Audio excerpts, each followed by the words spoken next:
doncs, bueno, animar la gent que es mogui, no? El que hem parlat com a imprescindible, que es mogui, que li toqui el sol, la vitamina D, superimportant, fer exercici a l'aire lliure, parar, respirar, menjar bé, ¿vale? Menjar bé, lo de sempre, verdura, fruita, carn, peix, ous, fruits secs, i basar l'alimentació en això.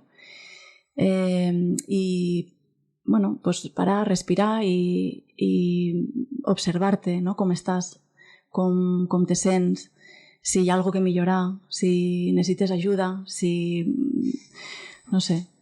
Sobretot donar responsabilitat a un mateix de la seva salut. ¿Vale?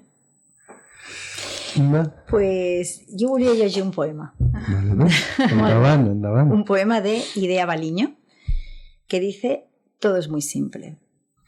Todo es muy simple, mucho más simple.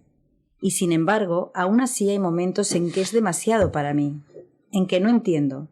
Y no sé si reírme a carcajadas o si llorar de miedo, o estarme aquí, sin llanto, sin risas, en silencio, asumiendo mi vida, mi tránsito, mi tiempo. Respirem. Respirem, Mima. Isa, perdó. No sé si puc dir res més després de sentir elles dos. Jo acabo amb una frase de que cuidar-nos per cuidar.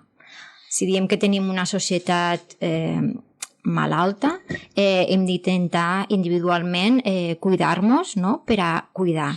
I tenim aquí a dues persones que ens han explicat la seva vivència, la seva experiència professional i que realment ajuden a que ens cuidéssim externament, internament, i que això també ho extrapoléssim a que si som unes persones sanes, també aquesta taca d'oli negativa s'estendrà en sentit contrari de tindre una societat sana.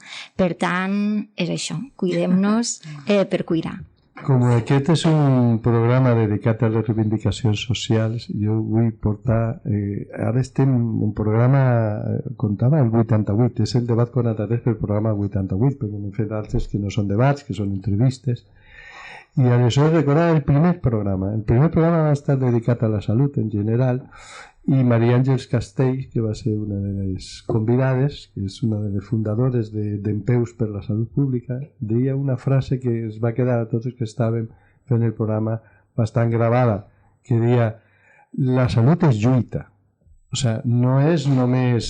És a dir, per estar sants, una vegada que podem solucionar en tècniques com la que heu explicat al programa, és la qüestió més individual.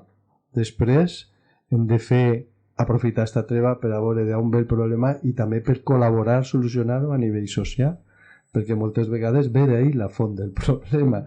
Hi ha una persona que està a punt de ser desnonada, que té seriosos problemes econòmics per arribar a fin de mes. Pot tindre inflamacions, pot tindre tot el que heu explicat, pot tindre fibromiàlgia, hi ha molta gent que té fibromiàlgia com a conseqüència d'això, i vosaltres le podeu ajudar a que recuperi una miqueta el control sobre si mateixa, però després s'ha de juntar altres i intentar solucionar el problema de fons, perquè si no tornarà.